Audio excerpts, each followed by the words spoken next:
Welcome, traveler, someone in search of a little quiet in this noisy, fast-paced world. Set down your worries for a moment. Pour yourself a warm cup of tea, settle into a cozy spot, and join me as we turn back the hands of time to the chilling summers of the medieval world. Whether you're curled up under the covers, drifting off to sleep, or just looking for a gentle voice to keep you company in the stillness of night, I'm truly glad you've found your way here. If you have a minute to spare, feel free to drop a hello in the comments. I always find it fascinating to know where you're listening from. Is it sunrise on your side of the world? Or a late night wrapped in silence? And if you enjoy this calm, reflective way of storytelling, rooted in history and whispered like old folklore, don't forget to hit subscribe. We've got many journeys still ahead of us. But for now, let the weight of the present fade away, and step with me into a forgotten chapter of the past. This is a work of artistic storytelling inspired by true historical events. Some elements are fictionalized for the sake of education and entertainment. Today, I invite you to step into a summer lost to the centuries. A summer in 1348, as recorded in the old texts, when Europe still basked in sunlight, laughter, and the promise of rich harvests. But under that clear blue sky, something unseen was already slipping through cracks in doors, across furrowed fields, and into the lungs of people who had no idea they only had weeks left to live. Imagine you're a child living in a tiny village along the lowly river in what we now call France. Something about this summer feels off. The heat is harsher than usual, mosquitoes swarm in clouds, and dead birds occasionally drop out of the sky into the cornfields. Your mother says it's a bad omen. Your father just waves it off. Bird flu, maybe. Nothing to worry about. The village well has started smelling strange, sharp, like rusted iron. Some folks whisper that the water veins have shifted. Others blame the witches who live upstream, but no one really dwells on it. Harvest time is coming, and farmers need sunshine to ripen the grain. In an old monastery half a day's walk away, Brother Bernard is slowly copying an ancient prophecy. His hand moves carefully across the parchment as he writes, "When the sun shines upon what was meant to stay in shadow, blood will seep from the dry earth." He frowns. His grandmother once told him those very words, many years ago. A strange feeling stirs deep inside him, like the tolling of a distant bell. But like always, he shakes it off and keeps writing. In the coastal lands far to the south, rumors swirl about a strange illness spreading through the trading ports. Ships arriving from the east carry sailors with swollen necks, high fevers, and bodies that give out within a day. In Genoa, townsfolk burn the foreign cloth and sprinkle ash around their doorsteps to keep out the evil air. But in the north, no one pays attention. That's someone else's problem, like the German princes and their endless wars. Back in your village, the kids still splash in the river, floating leaves and laughing under golden sunsets. The young men drink themselves silly each night, belting songs in the town square. The dogs bark at the darkness, like they sense something people can't. Only the old woman who tends the bakery stays quiet. She stares into the blazing oven and mutters, "Sun's burning hot, yet the bread won't rise. There'll be many dead this year." No one listens. In a rare journal entry, a merchant passing through a vig writes, "I rode through 3 villages today. In one, folks looked at me like I was a ghost. In another, not a soul stirred. They say they're fleeing to the mountains, to the woods. I don't understand it. But there's a strange scent in the wind, like scorched skin and mildew soaked in church incense." That summer turned out to be the last one many would ever know.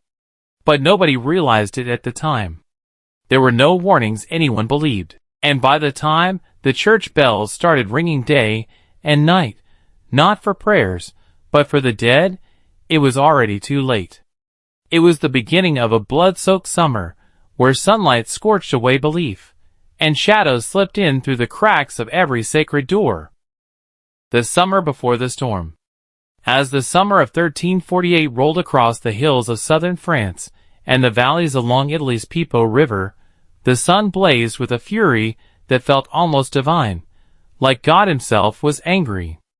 It scorched golden fields of ripening wheat, casting a stillness so beautiful it almost felt like a lie. The winds from the Mediterranean no longer carried gentle moisture. Now, they blew hot and dry, heavy with the scent of scorched earth, crushed grass, and something harder to name. As if the earth itself had begun to sneeze. In the rural plains of Flandau, farmers bent over their harvest, shirts soaked in sweat, hands hardened by years of labor. They had no idea that in just a few weeks, these dirt paths would go silent, no longer marked by footsteps, only the caws of crows, and the solemn toll of church bells ringing far too often. All they knew was this: the crops looked good this year. And a good harvest was always seen as a sign of blessing.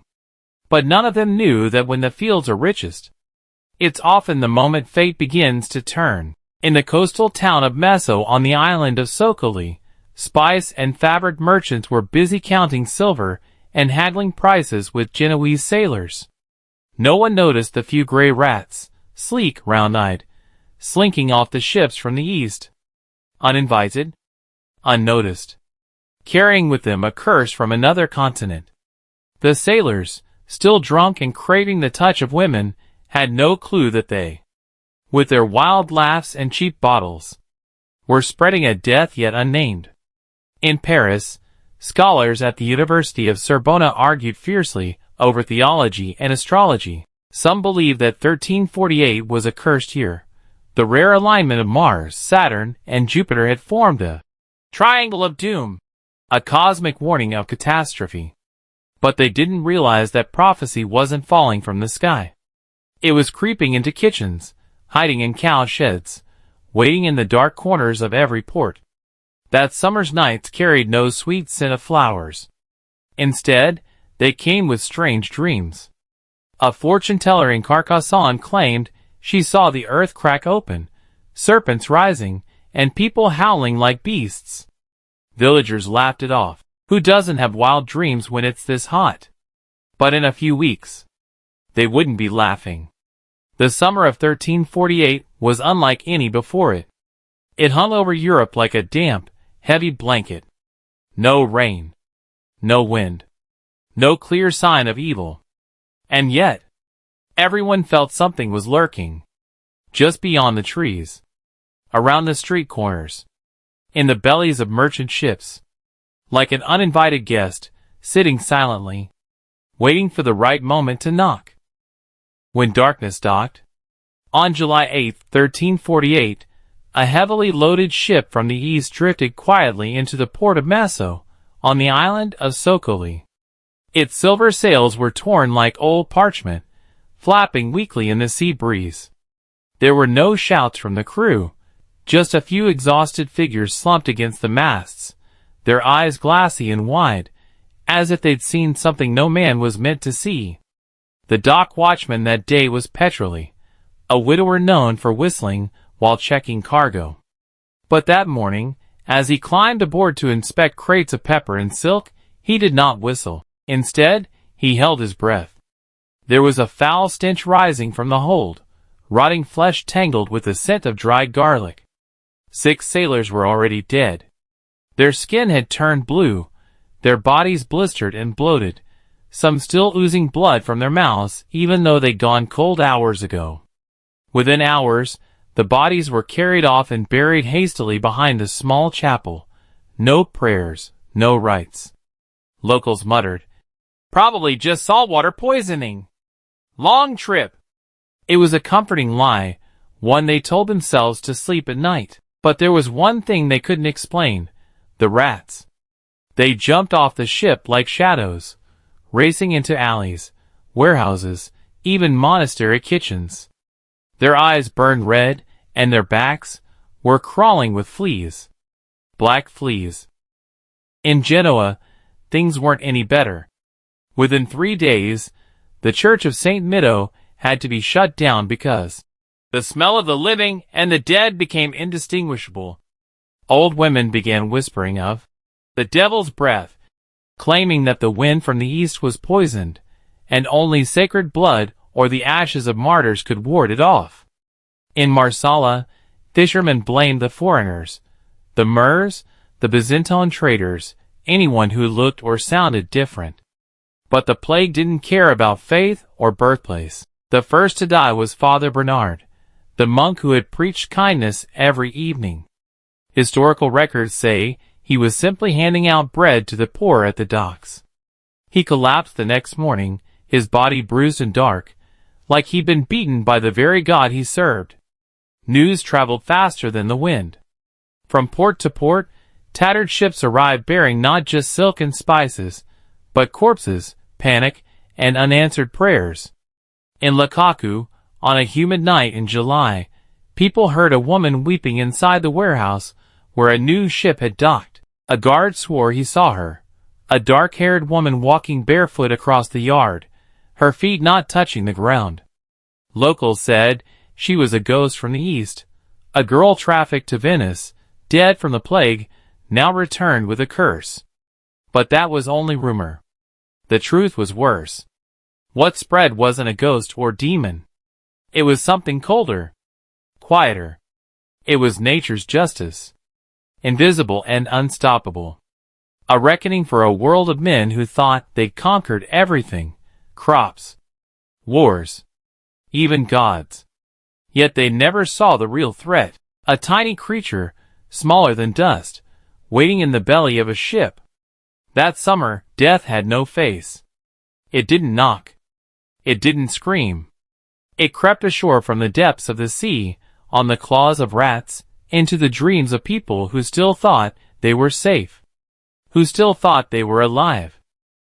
The last sound of peace. Before the plague knocked on the first door, Europe still moved to the rhythm of familiar sounds. In a small village at the edge of Advan, children screamed with joy as they chased each other across sunlit meadows. They wielded wooden sticks like swords, pretending to be knights named Roland or princesses named Eleanor, characters from stories passed down through generations. The smell of toasted bread wafted from a clay oven, where a young mother named Lucienne flipped the last loaf of the day. Her hands were dusted with flour, her brow damp with sweat, but her eyes glowed as she heard her child laughing in the yard. Far to the east, in the wheat plains of Hungary, sickles hissed softly through golden heads of grain. Farmers sang ancient folk songs, their deep voices mingling with the clear soprano of girls too young to marry. No one thought about death. They thought about weddings next month. The full moon fair. The red roses to be embroidered on new blouses, if the wheat sold well enough. In Florence, a city soaked in the scent of lavender and wine, artisans were still gilding devotional paintings, one tiny golden leaf at a time. On a balcony above, a brown-haired girl named Isabetta penned a letter to her fiancé studying in Paris. She wrote in purple ink on perfumed paper, ending with, "I'll wait for you by the Church of Santa Christ this fall." No one told her Paris was about to fall into chaos. That autumn would never write back. At the Cintiri Monastery, the devout were deep in prayer. They had no idea that those very chants, just months later, would echo over mass graves, not to praise life, but to grasp at souls being swept away too fast. And through it all, summer kept flowing, like wine from a cracked barrel. People held festivals. They raised flags of cloth, poured ale into wooden cups, danced beneath paper lanterns. In southern Germany, a traveling troupe roamed the villages with music and circus, singing about the bravery of knights from the Crusades. But bravery couldn't stop what was crawling closer day by day. It wasn't an enemy army. It was a silence with no footsteps. Perhaps the greatest tragedy wasn't in how many would die, but in those final moments before it all collapsed. When people were still laughing, still believing that tomorrow would be just like yesterday. No one knew that this was the last time they'd hear church bells ring without sorrow.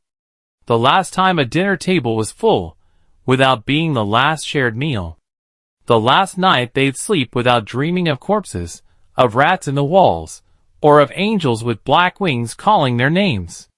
Europe, in the summer of 1348, was dancing its final waltz in a ballroom no one realized was about to cave in. The curtain pulled back. Death now had a name. No one knows exactly who died first.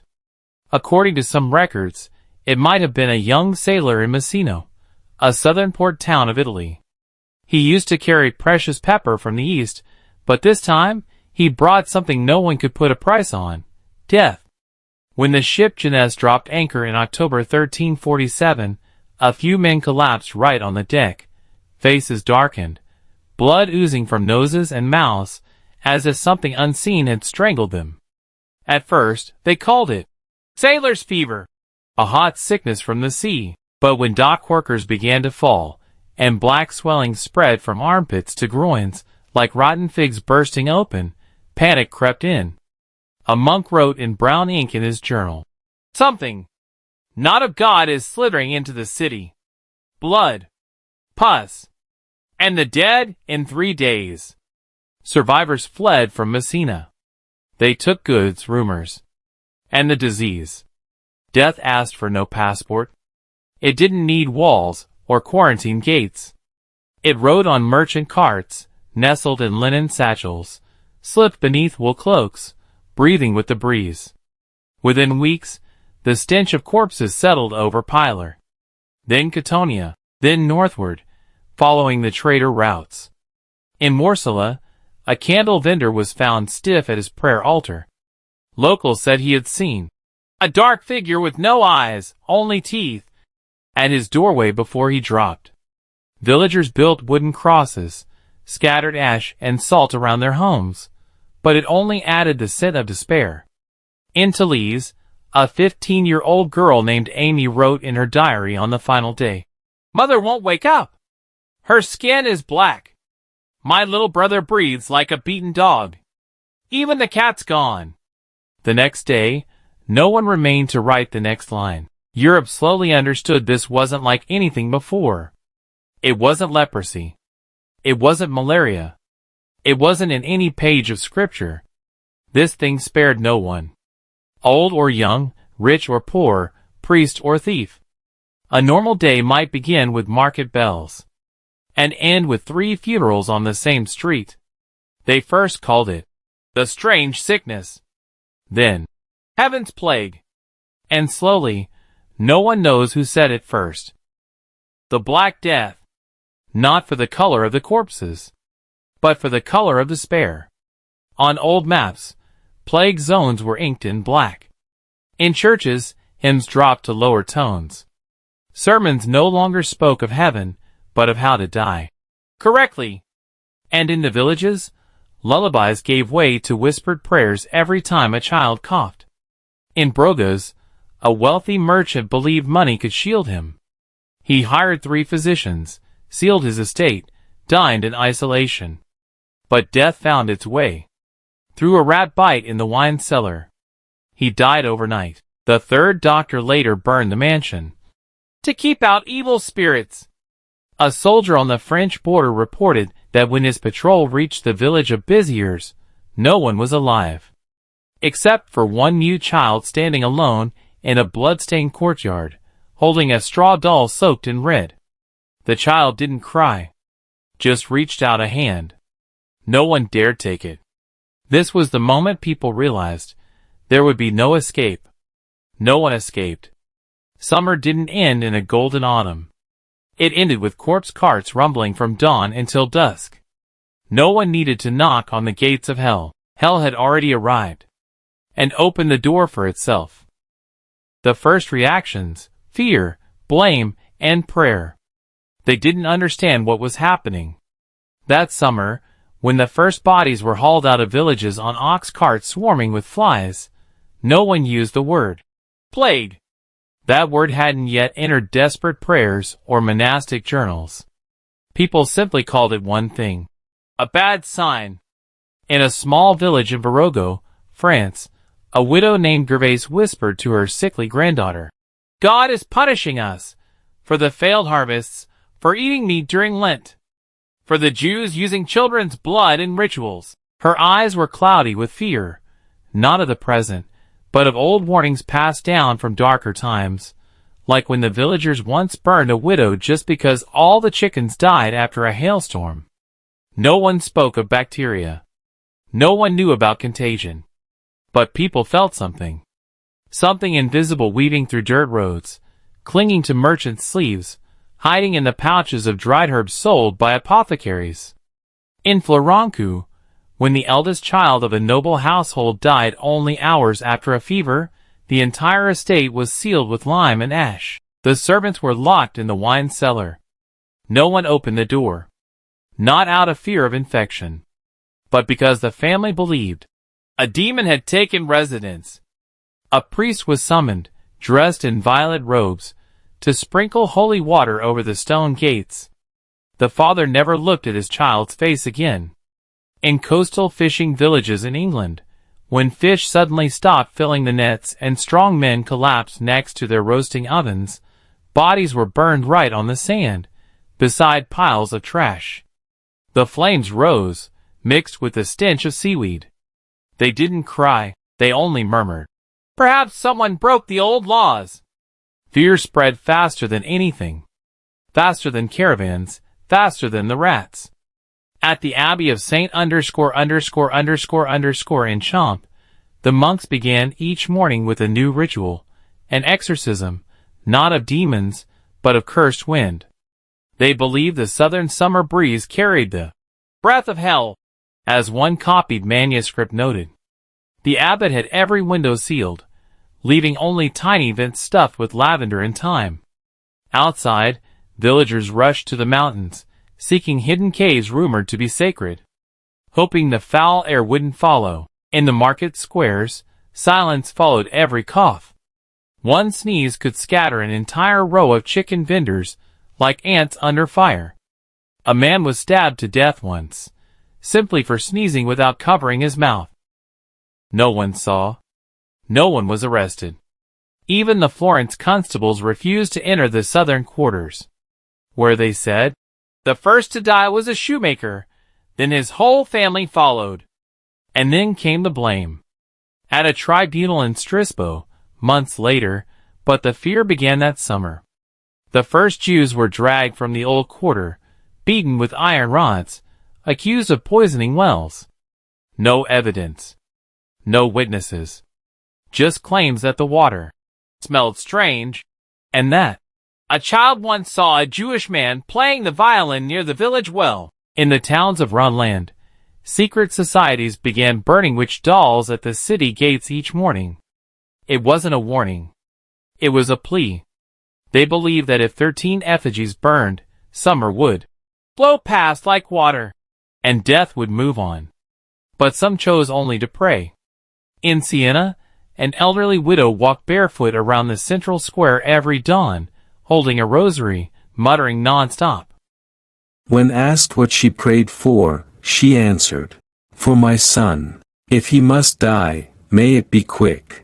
In those early summer days, when the fear still had no name, people still believed in miracles. They hung dried laurel at their doors, wrote INRI in ash across their foreheads, burned pine wood, and drew circles of salt around their beds. They didn't know, but they felt. And that summer, every whisper, every suspicious glance, every trembling hand pulled away from another, was the beginning of something Europe had never seen before. The port city and the ship no one wanted. Port city of Messona, Sokoli, a crisp autumn morning, 1347.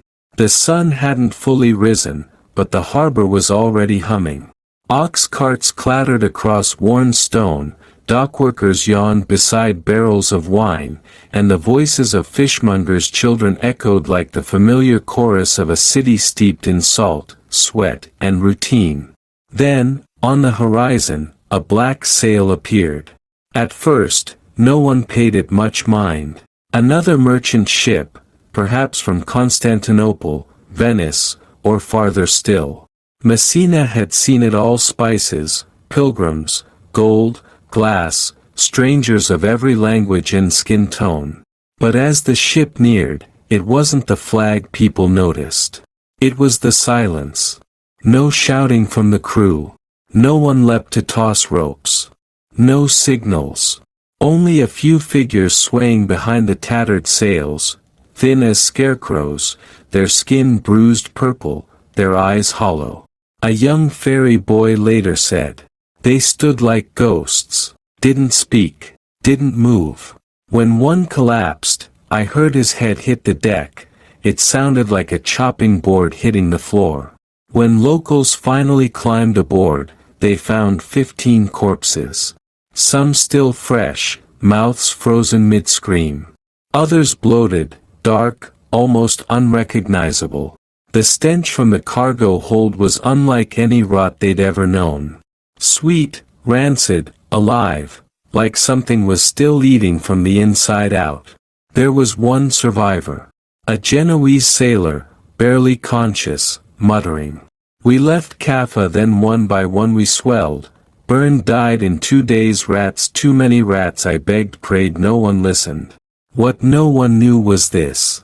The ship came from Kaffa, on the Crimean coast, where a brutal siege had unfolded between Genoese traders and Mongol forces. And during that siege, something unprecedented occurred. Dead bodies were launched over the city walls by catapult, bloated, blackened, pus-filled corpses that burst on impact. It was the first recorded use of biological warfare in human history. And it had boarded the ships fleeing back to Europe. Messina didn't quarantine the ship. They had no reason to. No experience with anything like this. Some boarded to investigate. Others looted the cargo, spices, wine, silk, grain sacks from the east, never realizing the rats and fleas in every barrel carried a death sentence. Within 2 weeks, Messina's monks recorded a 4-fold rise in deaths. The infected broke out in black swellings, burned with fever, slipped into delirium, and died within 3 days. But by the time people began to understand, it was too late. Another ship sailed from Mossy, loaded with goods and a feverish apprentice boy. It docked in Marseille days later. Another ship headed to Pisa. A grain vessel made its way to Mallorca, then Valencia, then Barcelona. Death didn't walk. It sailed. Messina shut its gates. They built checkpoints, hung crucifixes over shop doors, and burned incense through the streets. But nothing could hold back the tide. Panic erupted. People turned on one another, accusing ship captains, foreigners, beggars. Wealthy families hired armed guards to keep strangers away. The poor slept in open fields, praying fresh air might save them. A great church bell in the city center rang every hour, not for prayer, but to mark the dead. On some days, it rang every 15 minutes.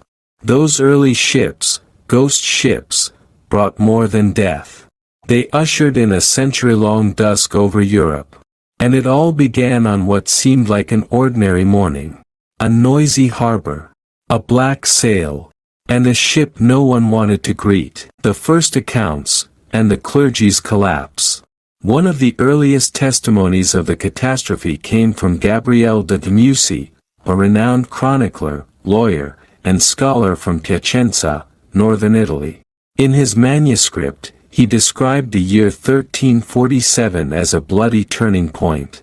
In the fury of the Lord, a deadly plague appeared. It spread from person to person like fire through dry straw. The afflicted begged for death, their souls torn from flesh amid screams and the endless toll of funeral bells. At first, the Franciscans and Dominicans, the spiritual vanguard of the Christian world, stood their ground. They wrote, they preached, they prayed. They believed this plague was divine punishment. And therefore, prayer was the only medicine. Then they died.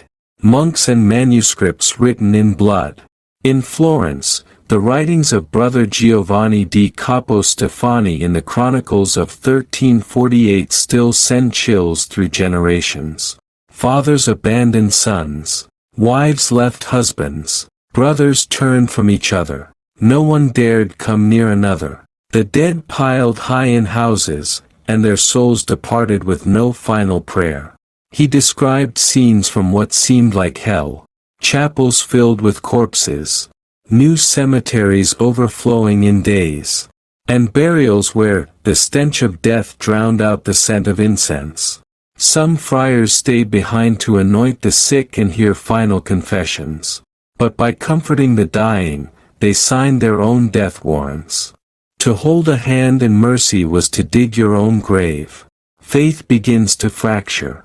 As priests and monks dropped like flies, the people began to ask, if God is all-powerful, why is he silent? Why did the good and the faithful, even those who gave their lives to the church, die in agony?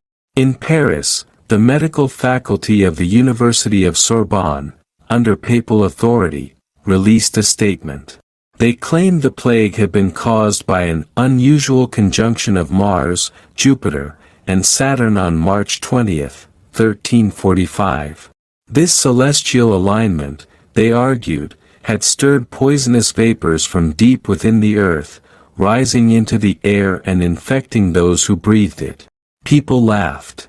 Death arrived faster than explanations. Rituals of desperation.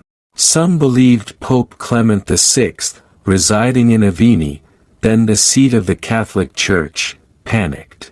He reportedly ordered fires to burn constantly around his throne to purify the air, and forbade anyone from coming within 10 paces of him. But even Avignon, home of divine authority, was not spared. Within weeks, thousands died. Graveyards overflowed, forcing the Pope to issue a rare decree allowing the dead to be buried in cathedral gardens, once considered an unforgivable desecration. From prayer to rage. As more and more died without funerals, without anointing, without final blessings, prayer turned into fury. Some believed God had abandoned mankind. Others looked for someone to blame, heretics, witches, those who dressed or prayed differently. In a monastery in Strasbourg, the few aged monks who survived began writing in their journals, Satan now walks hand in hand with man, and God punishes us for failing to outpace the darkness. Prayers no longer asked for salvation. They begged for quicker death. A world that could no longer be understood. In the end, the plague itself was not the most terrifying thing. It was the collapse of belief. When not a single priest could explain. When no ritual could save. When no prayer found an answer. People began looking at each other not as brothers in faith, but as walking corpses awaiting their turn. And in the last silent refrain of the final hymn, they realized one truth. They were alone. In a world where even God no longer spoke. The first wave when the plague walked through the gates. According to historical records, city of Plasencia, northern Italy. Late June, 1348. The sun was still shining. Church bells still rang as usual. But something strange happened around midday on market day, when 3 men from the Ligurian coast collapsed in the center square. They said nothing, just gasped, convulsed, and fell still. Within 3 hours, 2 were dead. The third, carried to the medical post beside San Antonino Church, muttered deliriously. The ship, the rats, the black shadow. Before dying at dawn. Some blamed demons. Others turned to more scientific ideas. The prevailing medical theory of the time pointed to miasma, a deadly vapor said to rise from corpses and swamps. That same afternoon, a caravan of merchants from Florenco was turned away at the gates of Siena. No one in the group showed visible signs of illness, but fear had already grown stronger than logic. In Toulouse, southern France, officials began erecting primitive health checkpoints, the earliest form of what we now call quarantine. But in 1348, everything was crude and improvised. A leatherworker named Michel, just back from a delivery run to Marseille, was accused by his neighbors of smelling strange and coughing too much. They locked him in an abandoned goat shed. No doctor dared approach. 3 days later, his body was found. Dried blood crusted beneath his nose, and a black boil had burst beneath his armpit. In the city of Strasbourg in the Rhone Valley, panic turned into scapegoating. Jews were accused of poisoning the wells to destroy the Kodu people. No evidence. No trial. A mob gathered outside the Jewish quarter, holding torches. Hysteria had become hatred. In Florence, the first corpse carts appeared in early July. At first, 2 trips a day. By the second week, 12. The men who hauled the dead were called ghouls, the living dead. Seen as unclean, shunned by all, but essential. They wore vinegar-soaked cloth masks stuffed with lavender, a desperate attempt to ward off infection. The dead were no longer named. They were simply another body. At Florence's eastern gate, a gatekeeper named Pietro kept a diary. On July 9th, a man from Pisto arrived, coughing hard with dark spots on his hands. I wanted to stop him, but his relatives begged me. I let them through. 6 days later, I never saw that family again. Pietro died on July 18th. The final note in the gate log, scribbled by his replacement, read, "I don't know if I'll be the one writing tomorrow." The first wave didn't arrive with screams or thunder. It crept in through narrow alleyways, riding on the sea breeze and the scent of late-blooming flowers. It came with a stranger's breath. With the handshake of a traveling vendor. With the hurried kiss of a child rushing home. No one knew they had touched death. Until it was already far too late. Nameless bodies on the dirt trail. Where 2 limestone hills meet, on land no map bothers to name, and no soul dares to call home, the ground began to change color. Not from wildflowers or harvest bloom, but from twisted, lifeless forms lying still in tall grass and thorny brush. The first ones fell unseen. They vanished like morning mist under the tired summer sun. But then, the road began to tell its story. A goatherd found the first body, a woman, skirt torn to the knees, clutching a tipped-over basket filled with half a dozen dry onions and a small fruit knife. Her hand still gripped the basket strap, as if life hadn't quite let go. Her eyes were open, but not alive. Just blank. Empty. There were no wounds. No blood. Just death. Sudden. Silent. Strange. The next day, a shepherd boy stumbled upon 2 more bodies near the shortcut to the valley. An older man, gray-streaked hair and a bent back worn from years of work, and a young woman, likely his daughter. They lay on their sides, facing each other, eyes wide open, hands no longer holding. Dark bruises spread across their necks like spilled ink. The man's tongue was hanging out, like he had one last thing to say, but no one left to hear it. Word spread fast, like dry straw catching flame. But fear spread even faster. Villagers started calling that hill path, the Trail of the Broken. It had always been a road for the poor, peddlers, drifters, the outcast and the desperate, those who used it to dodge market tolls and city guards. Now, nobody dared go near. Homes by the forest edge burned incense through the night. Crosses were drawn on doorways, not out of deep faith, but out of a desperate need to beg someone for protection, whoever might be listening. An old woman swore she saw a figure standing still in the dark, exactly where the bodies had been found. It didn't move, didn't come closer, just stood there, waiting, greeting. Some believed her, some didn't, but no one went to check. By the end of the month, 25 nameless souls had fallen along that trail. No documents, no family to claim them, no funerals. They were buried in dry dirt, each grave marked by a broken branch and a single stone. No one would carve their names. The local parish priest, called in to bless the dead, turned back halfway. "Something's wrong out there," he said. He refused to say more, just whispered, "Death is a part of life. But death without reason, that belongs to the devil." A little girl, maybe 9, from a nearby village said she heard moaning from the forest every night. "Not like a person," she said. "Like something trying to breathe, trying to scream, but no air to finish the words." When the wind shifted, the townsfolk claimed to smell something off. Not quite the stench of decay, more like damp rot, like the corked lid of an old wine cellar finally cracked open. It clung to hair, to clothes, to dreams. Letters from that time began to bear darker lines. People fall in the road like autumn leaves. No one can guess who's next.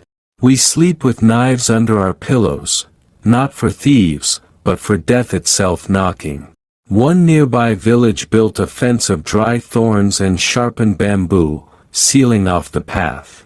On the outside, they posted a hand-scrawled sign in charred letters.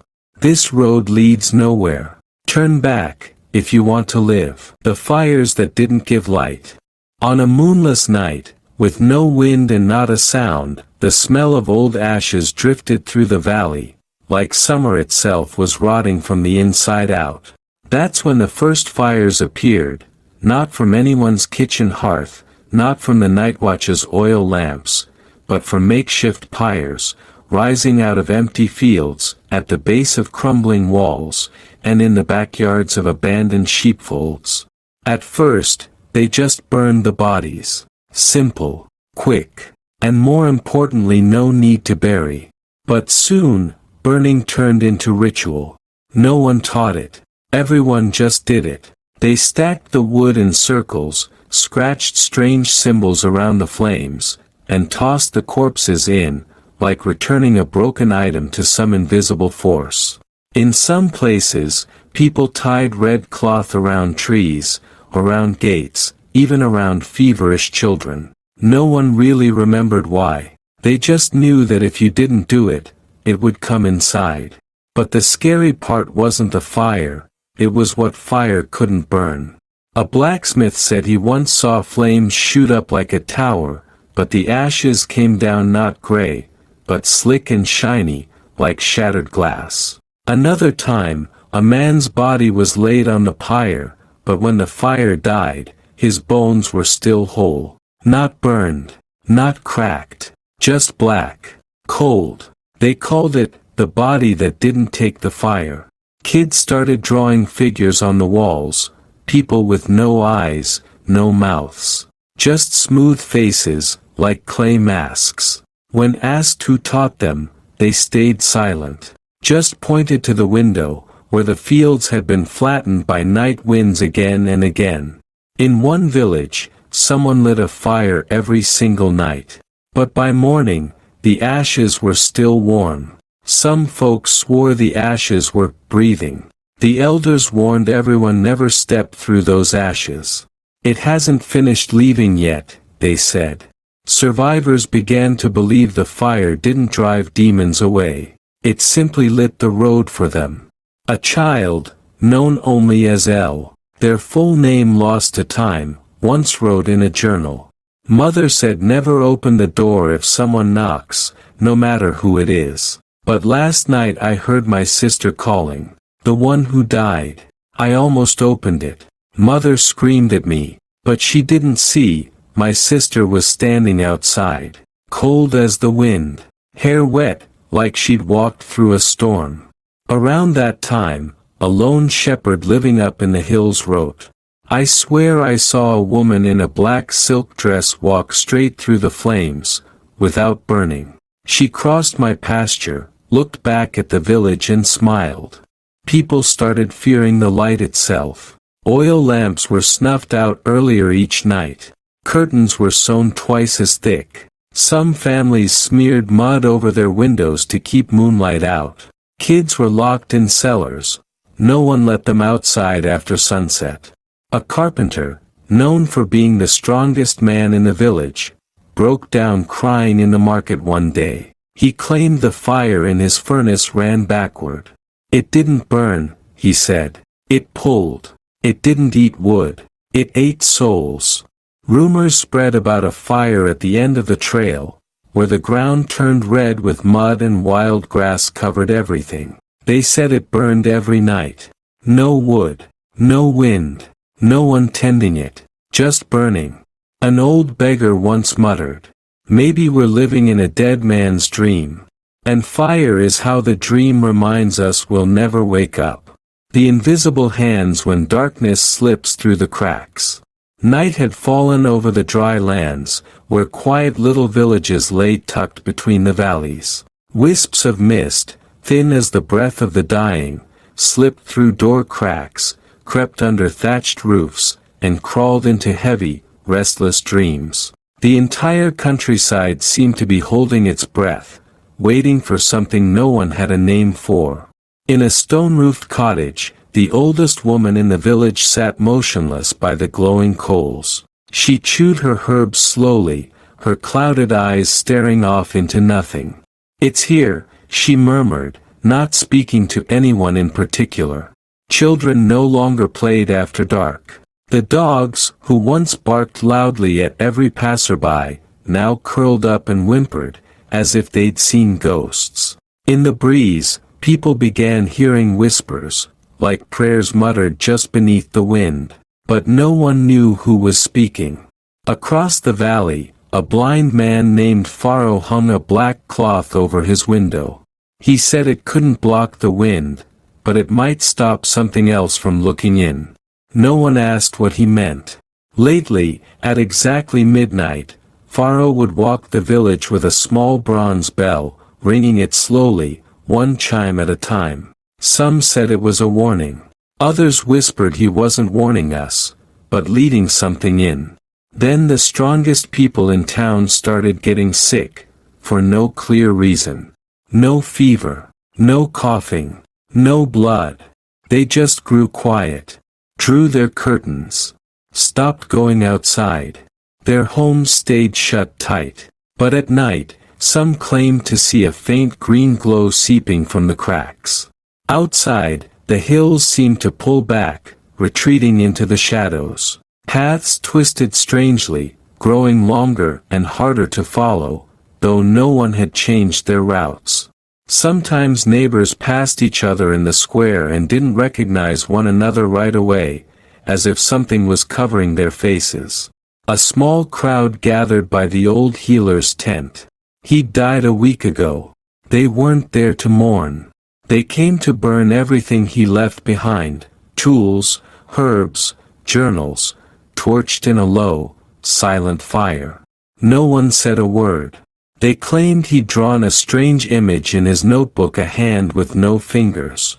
No one had ever seen such a thing, but somehow, everyone knew what it meant.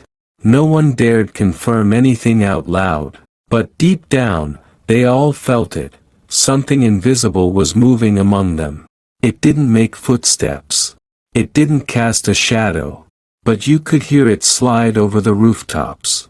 The darkness now wasn't just the absence of light, it was something alive, with intent, with purpose. And it was slipping, little by little, into every heart weakened by fear. The girl and the scent of the ancient mountain.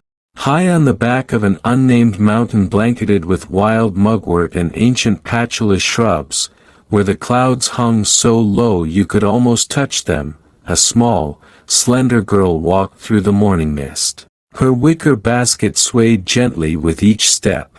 Her name was Lien, or at least that's what the villagers called her. No one really knew who her parents were. They only knew that the old woman who ran the herb drying kiln at the base of the mountain had raised her since she was a baby. Each morning, as the old brass bell above the front door gave its first tired chime, Lien was already on the trail, her tiny feet stepping over roots, landslides, and slick rocks. She wasn't afraid of the mountain. In fact, the mountain had been her only friend for as long as she could remember. She talked to the wildflowers, laughed at the fluttering white butterflies, and listened to the wind sing through rotting fir trees. She picked things most people couldn't even see: waterdrift blossoms blooming only in rock crevices, frostruit that surfaced only before the sun burned off the fog, and a strange black moss that clung to elder trees, something the villagers said breathed under moonlight. To Lien, every leaf, every root had a soul of its own, a belief no one else understood, or even bothered to believe. That day, as the wind from the east dragged heavy clouds across the sky like a funeral blanket, Lien stopped halfway up the slope. The scent in the wind had changed. It was still damp with the smell of moss, earth, and dew, but mixed into it was something else. Something metallic. Faintly sweet. Unfamiliar. She crouched down, set her basket aside, and pressed her hand into the soil, then jerked back. The ground was softer than usual. It felt recently disturbed, as if something, or someone, had been digging, clawing. A faint dark red streak stained the roots. Not quite blood, but not tree sap either. It clung in thick, dry patches, like the leftover trace of something that had once lived, once breathed, and no longer did. On a flat stone ahead, strands of hair were caught on the edge. Gray-white. Thin and long, like an old person's. But who would have the strength to climb this high? And for what? Lien said nothing. She gently plucked the hairs, wrapped them in a leaf of white mint, and tucked them into the small pouch at her hip. That evening, as she descended the mountain, the sky burned bronze. The wind carried a sour, lingering scent that wouldn't fade. At the base of the hill, the villagers had gathered around the stone well in the square. They whispered of strange cries echoing at night, a missing milk cow, and the old man who ran the brick kiln suddenly falling silent. No one asked Lien anything. No one noticed the tiniest child in the village, the one who wandered alone on the mountain, quietly watching them with eyes that didn't quite belong to a child anymore. She looked up. The mountain still stood, massive and still. But it no longer felt peaceful. It was hiding something. And only she could hear the whisper in the wind, the nameless shadow beyond the trees. That night, the mountain didn't sleep. The wind didn't howl like it usually did. It fell silent, like something deliberately holding its breath. In the crooked little wooden hut at the foot of the slope, where Lien slept beside the old woman who ran the herb-drying kiln, the fire had died down. But Lien remained awake. Moonlight spilled through the window, casting a pale slant across her young face, full of thoughts too old for her years. In her coat pocket, the silver hair she'd picked up earlier that day still rested. She had held it under candlelight, seen its color, faint as mist, but she couldn't tell if it belonged to a person or something else. She hadn't told the old woman. The woman was older than ever, her eyes dim, her ears dull, but still sharp enough to sense something drawing near. "Don't go up the mountain again," she said the night before, suddenly. Lien didn't answer. She only nodded. But deep inside, she knew come morning, her feet would carry her there once more. And they did. Before the sun had even cleared the ridge, she was already at the place where the earth had been disturbed. But this time something was different. She felt it before she even saw it. Beneath the oldest oak tree on the slope, the ground had sunken wider. This wasn't natural. Someone, or something, had come back. The earth wasn't just dug up, it had caved in, as if something had once lain there and had been dragged away. The moss was stripped, stones pushed aside, and nearby, pressed clearly into the damp soil, were tracks. Not human, not quite animal either. For long toes, uneven, dug deep like they'd stepped out of a nightmare. And it hadn't come alone. Lien stood frozen. Then, As if guided by instinct, she turned. Just beyond the pine grove, behind the silent trees, a figure. It didn't move. Didn't hide. It simply stood there, tall and thin, a hood pulled low over most of its face. Only the eyes were visible. Not warm, not human, but a silver gray that gleamed cold like mountain stone. She didn't scream. Didn't run. Just stood there, facing it, as if something held her in place. The figure didn't shift an inch. But then came a sound, not words, but a rustle, like dry paper swept by wind. One beat, then silence. The breeze returned. The trees shivered. And the figure vanished. No footprints left behind. That night, Lien said nothing. But for the first time in her life, she burned a sprig of patchouli and placed it under her pillow, the same thing villagers used when someone had passed away. She didn't know why. She only knew this. The mountain was no longer her friend. It was hiding something. And something was watching. The disappearance of the herb woman. Every evening, as the deep red sun sank behind the hills, the old herb woman would hobble along the narrow dirt path, leaning on her cane, carrying a worn cloth satchel at her hip, trailing the pungent scent of roots not yet dried. Villagers called her the seasonless woman, because no one remembered what season she had come from, and no one ever saw her change with time. Bent back, patchwork cloak, eyes the color of spent ash, she seemed less like a person and more like something the earth had left behind. The night before she vanished, children claimed they heard dogs howling at the foot of the mountain, long and low, like a morning horn echoing through the valley. The gatekeeper mumbled to the blacksmiths the next morning that he'd seen a figure passing the graveyard, a shadow that glided, not walked. The little herb girl, the one who once followed the old woman to learn which leaves had thorns and which healed the soul, went looking for her. But inside the shack, only a brass kettle cooling on ashen coals remained, a tattered notebook by the hearth and a strange scent. Not sweet. Not foul. Just not of this place. Some said she had been taken by the black cloud from the east, a legend sailors spoke of when monsoon winds rolled in from the sea. Others swore they saw crows blanket the sky that night, like the sky itself was bidding farewell to someone that mattered. No body was ever found. No blood. No cry. No footprints.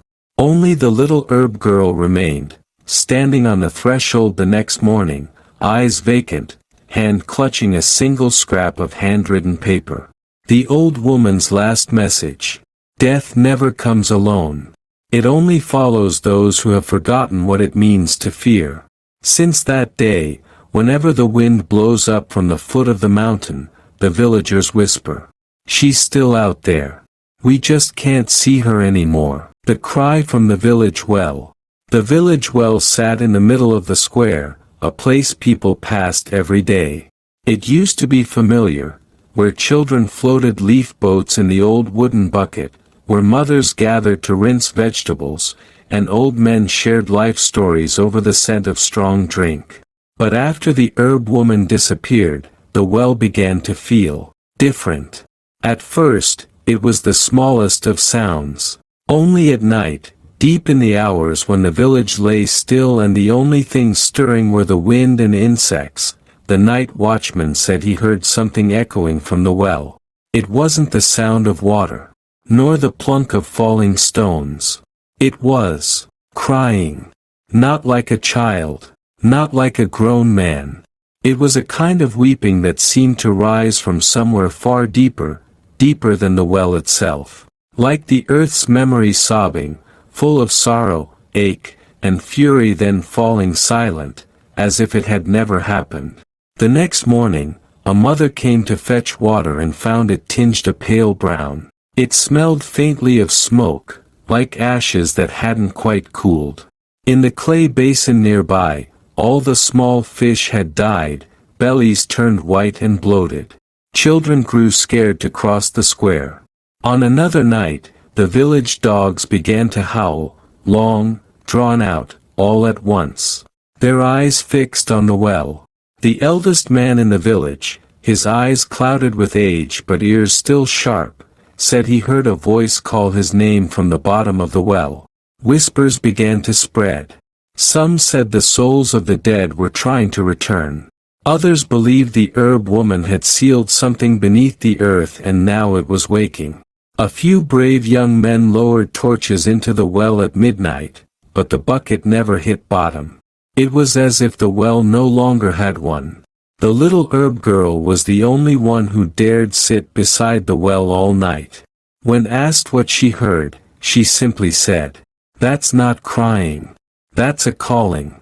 But it's not calling for you." After that, villagers avoided the well, walking further to fetch water from the distant spring, no matter the trouble. The square grew quiet, deserted, as if something had taken root in the heart of the village that no one dared disturb. The last pieces of peace had cracked. And everyone could feel it now. Something was rising. From underneath, the priest who lost his faith in a silent village. The priest used to be the first one awake every morning. He would walk the moss-covered stone path, rosary beads in hand, lips murmuring prayers that seemed stitched into his very being.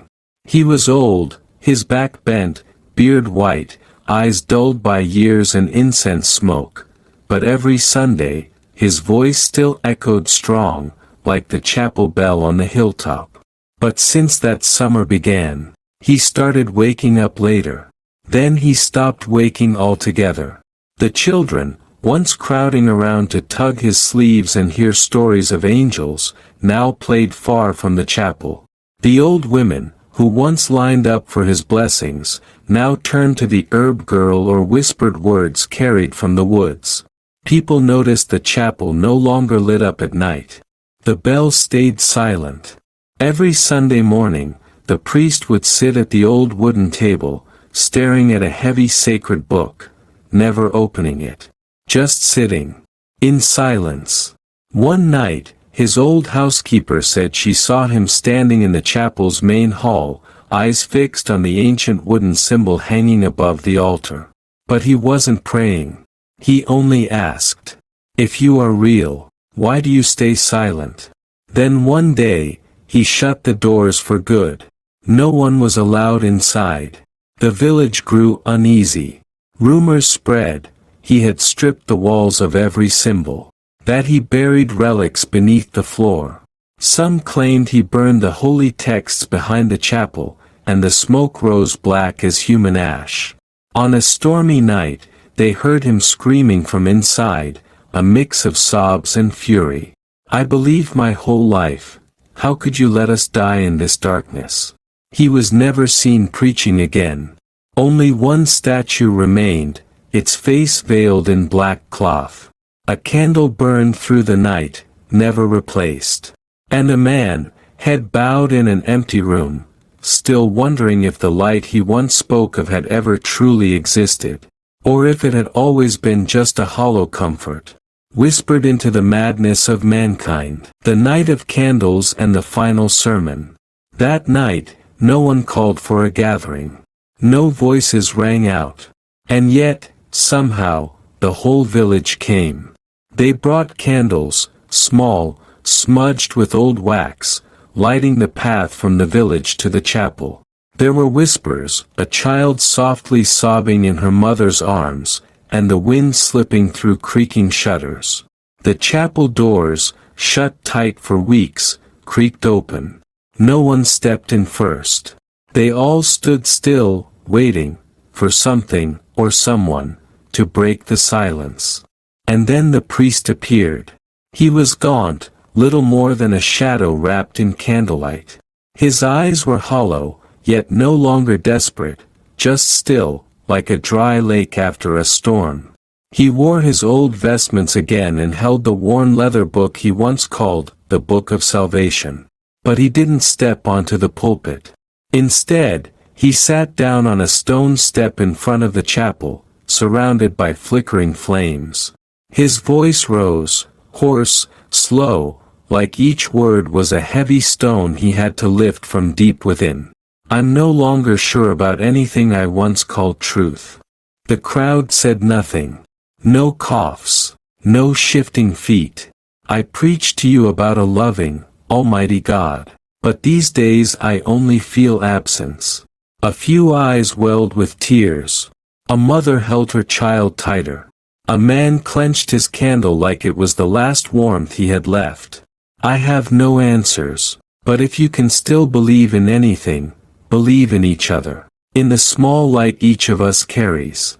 He looked up, met every eye in the crowd. This fragile light doesn't come from the heavens. It comes from here, from our hearts, from our hands, from the care we give to one another. A chill wind passed. Some candles went out. The priest smiled, for the first time in weeks. I don't know how much longer I'll live. But if I must leave this world, let me go as a man, not with miracles, just with honesty. No one clapped. No one cheered. But one by one, as silence returned, each villager stepped forward and placed their candle around him. Minutes later, the priest sat inside a circle of golden light. Not the light of old faith, but the light of people who had lost so much, yet still chose not to turn away from one another. That was his final sermon. No scripture. No miracle. Just humanity. And the fragile glow we make for each other in the dark. The night of candles and the final sermon. That night, no one called for a gathering. No voices rang out. And yet, somehow, the whole village came. They brought candles, small, smudged with old wax, lighting the path from the village to the chapel. There were whispers, a child softly sobbing in her mother's arms, and the wind slipping through creaking shutters. The chapel doors, shut tight for weeks, creaked open. No one stepped in first. They all stood still, waiting, for something, or someone, to break the silence. And then the priest appeared. He was gaunt, little more than a shadow wrapped in candlelight. His eyes were hollow, yet no longer desperate, just still, like a dry lake after a storm. He wore his old vestments again and held the worn leather book he once called the Book of Salvation. But he didn't step onto the pulpit. Instead, he sat down on a stone step in front of the chapel, surrounded by flickering flames. His voice rose, hoarse, slow, like each word was a heavy stone he had to lift from deep within. I'm no longer sure about anything I once called truth. The crowd said nothing. No coughs. No shifting feet. I preach to you about a loving, almighty God. But these days I only feel absence. A few eyes welled with tears. A mother held her child tighter. A man clenched his candle like it was the last warmth he had left. I have no answers, but if you can still believe in anything, believe in each other, in the small light each of us carries. He looked up, met every eye in the crowd.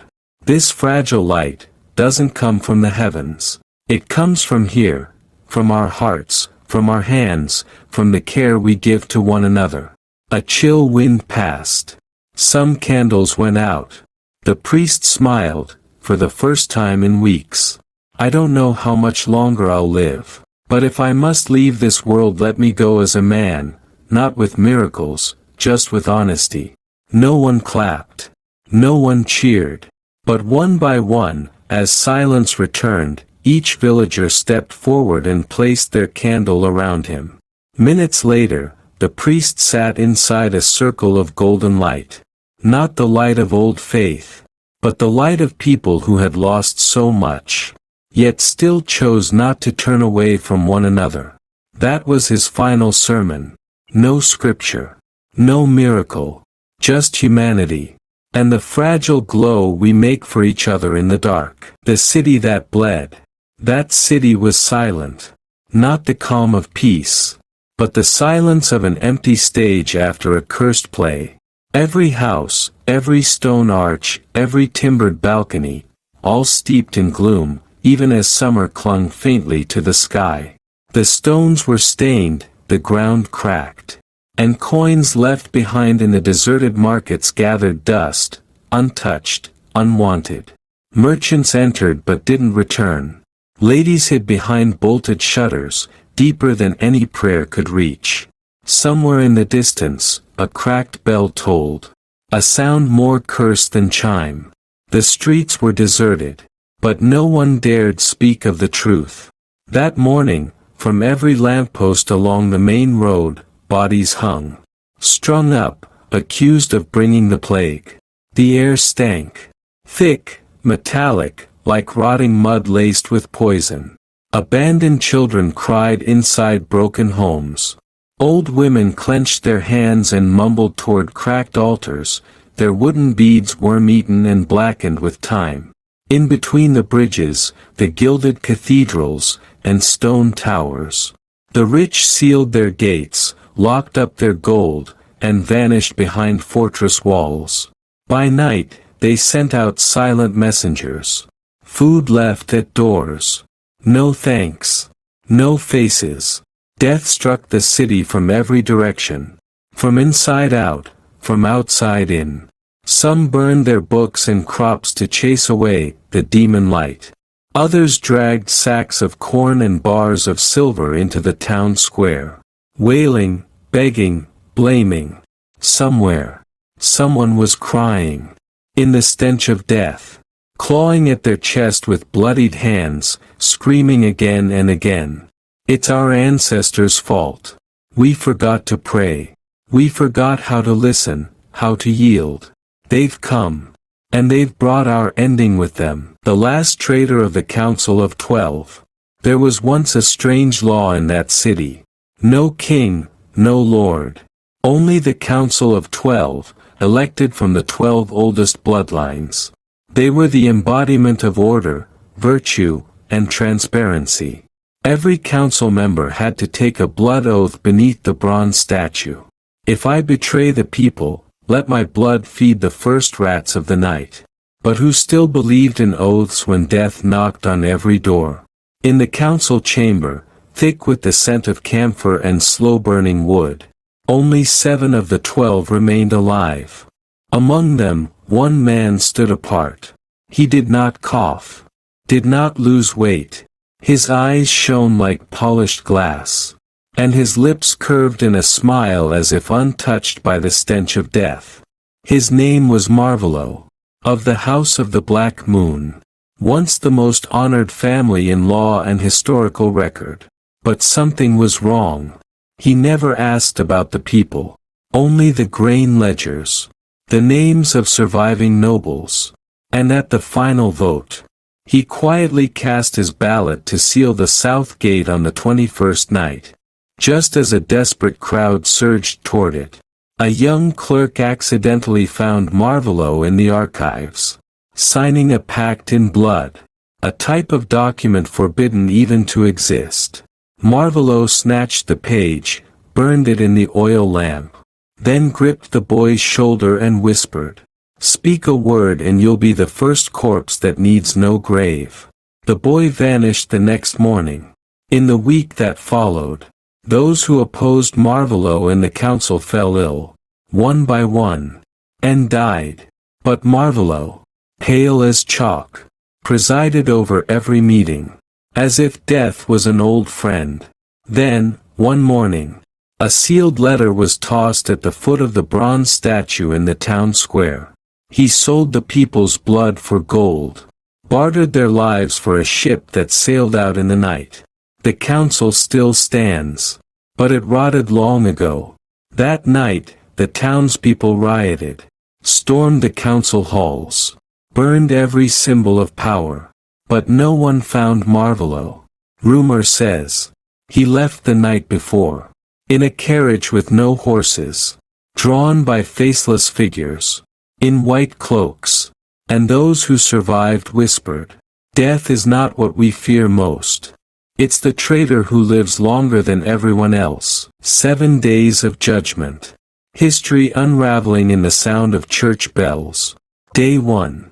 The church bell rang earlier than usual, before the first light of dawn. The bell-keeper would later say he heard a whisper in his sleep. "Wake up.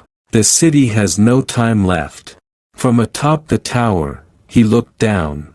No crowd in the market. No lantern glow from the taverns. Only fog and the scent of cold ash. Day 2. A flock of black crows gathered on the archive roof.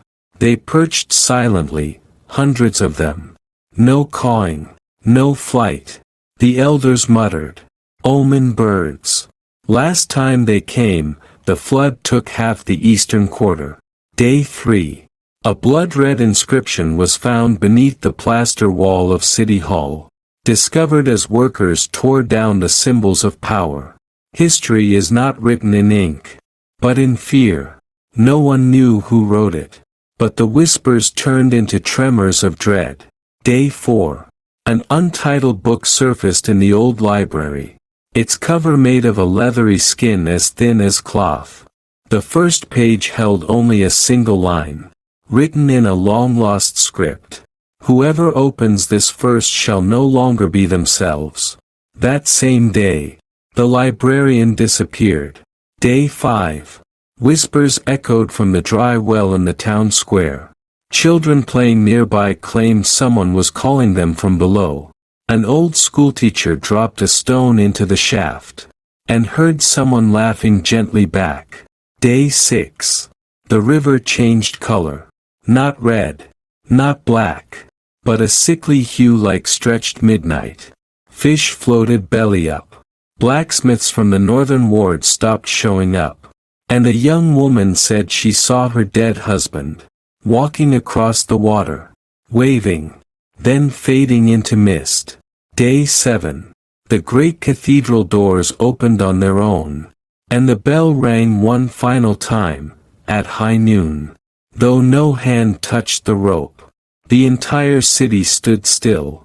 Those who remained stepped out of their homes, in complete silence, as if every memory of the past had been erased.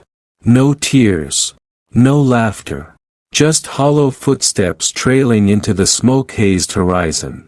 Some say the city didn't fall to plague, but to an ancient curse that had long slumbered. A sentence postponed for centuries, waiting for exactly 7 days to be rewritten. And in that final bell toll, history did not end. It simply began again, in another shape. The cursed gravedigger. The shovels echo in the dark. No one knew his real name. The children of the city called him, the one who walks beneath, while the grown-ups avoided speaking of him, as if saying his name would summon misfortune. He lived just outside the city, where the wild grasslands met the old cemetery, and the forest beyond where no one dared to tread after sundown. His house was a crooked thing made of rotting wood, choked in dead vines, and always, always, echoed with the clang of metal against stone.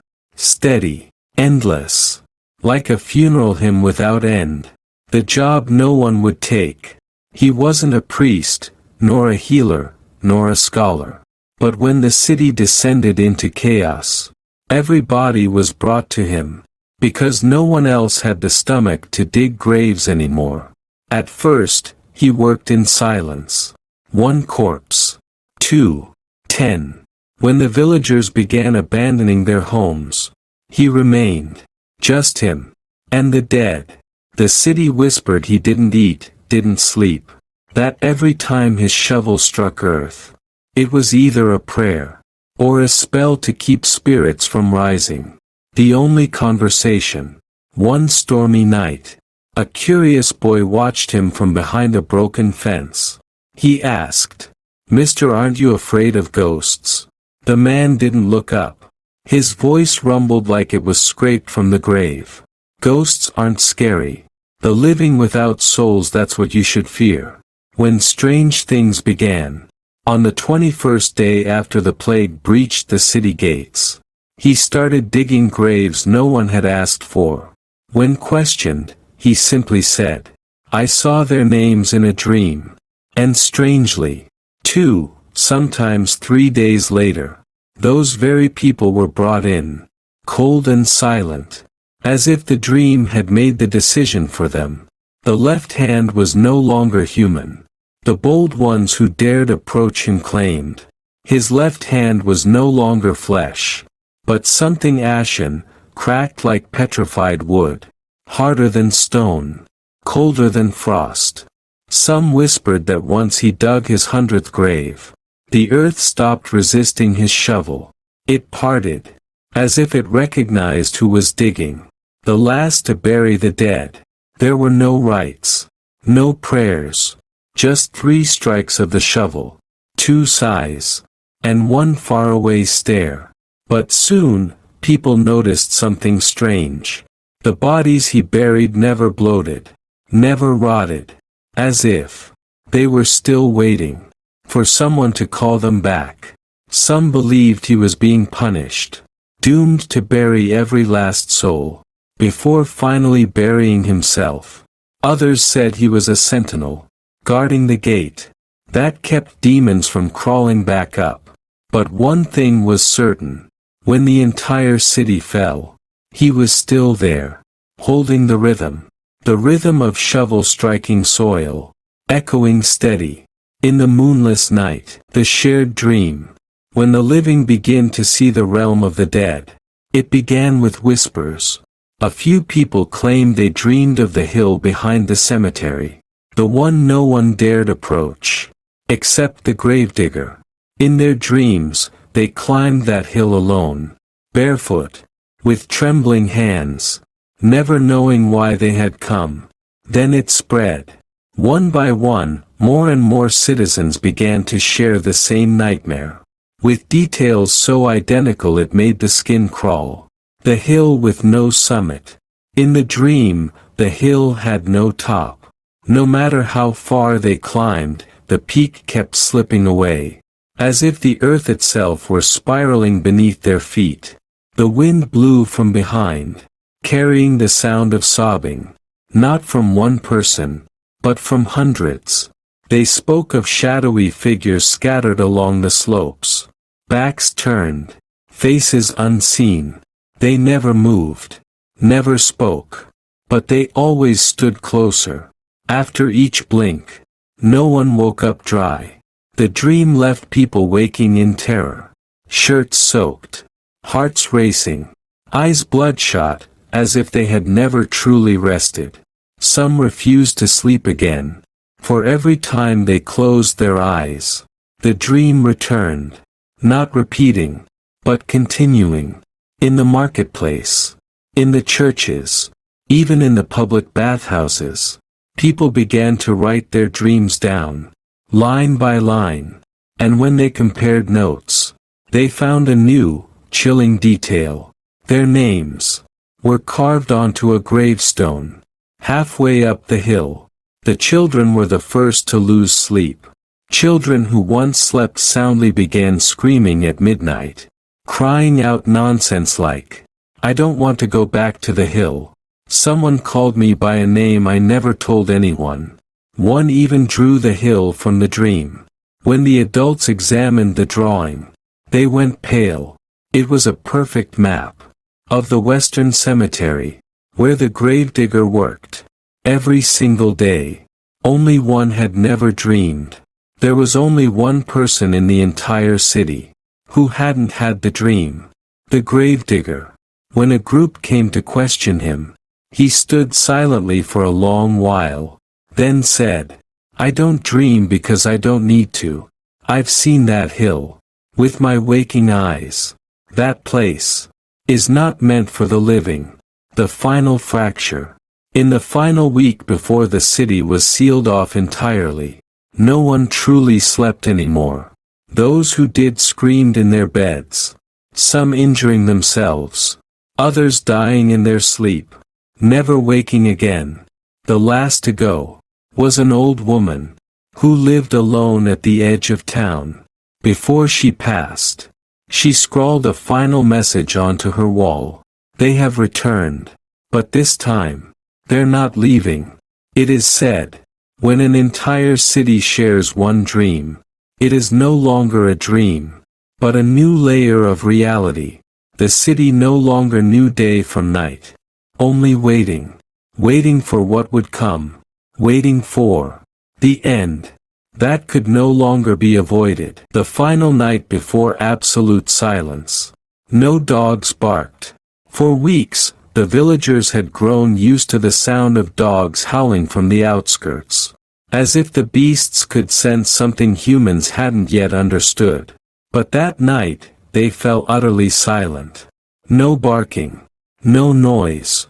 Only the soft hiss of the wind. Like the whole world holding its breath. The birds were gone. That morning, the bell tower keeper noticed something uncanny. Not a single bird flew across the sky. People looked up. And it was true. A wide stretch of cloudless blue. With no wings. No song. No crows. No sparrows. As if the sky itself had been hollowed out. Half-burnt candles went out. That evening, many lit candles. The electricity had mysteriously vanished, without warning or explanation. Each small house flickered in dim golden light. And people huddled together, anxious. Then one by one, the flames died. Not from wind. Not from breath. Only thin trails of smoke curling into the cold. As silence crept through the cracks of every door. The bell rang with no hand to strike it. At exactly midnight, the church tower rang 3 short chimes. No one knew who had rung it. The bell ringer had gone home by dusk. Yet the sound echoed. Sharp, metallic. Too clear to be coincidence. Like a signal from a place no longer part of the living world. The cemetery gate swung open. Elderly folks living near the graveyard swore they heard rusted hinges creak open. Slowly. As if someone had just stepped out. No one dared to check. At dawn, they found the heavy iron gate flung wide.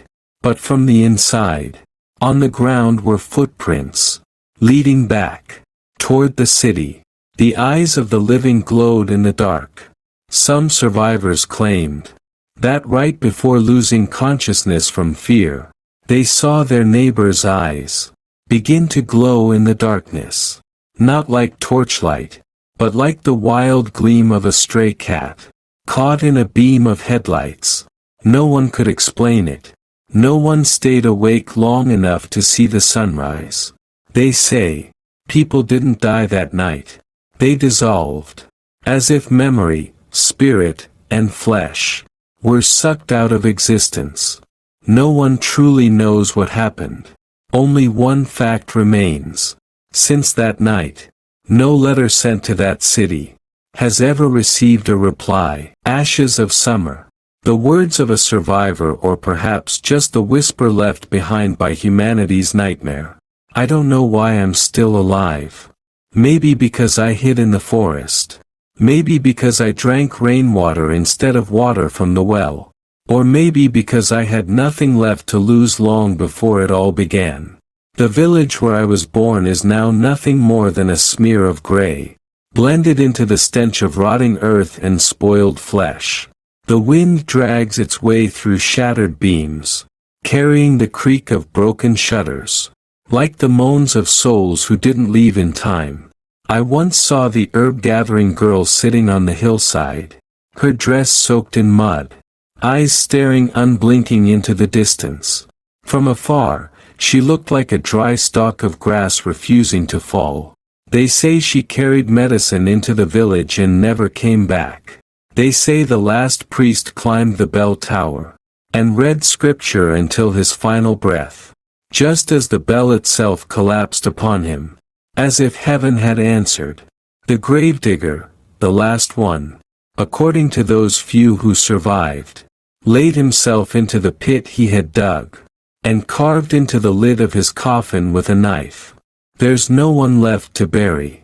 The vanished. No crying. No funerals. Only silence spreading like mold on old wood. The riders who once passed through the village, now return in people's dreams, their faces glowing like lanterns, as if burned from the inside. Some dreamt the entire summer was a strange song, sung backwards beneath each full moon. Others swore they heard the laughter of children, from inside the ruins. Though every child had long since perished, the scar remains. More than 10 winters have passed. I've seen other towns rise from the rubble, new people building homes, planting trees, singing old folk songs as if that summer never happened. But each year, when the June sun returns, something shifts in the air. That sharp scent from the soil, the faint clatter of phantom carriage wheels, the whispering that has no source. As if everything that happened is still happening, in a layer of reality just beyond our reach. And so I write. I write to remember. Not to accuse, not to blame, but so that someone might remember that summer. Not with fear, but with understanding. It wasn't just a plague. It was the moment when humanity was forced to see its own reflection. Fearful, selfish, cruel, but also loving, brave, and hopeful. Because in the darkest night, there were still lights that refused to go out. They weren't bright. They flickered. But they were enough. Enough to guide the last soul still standing,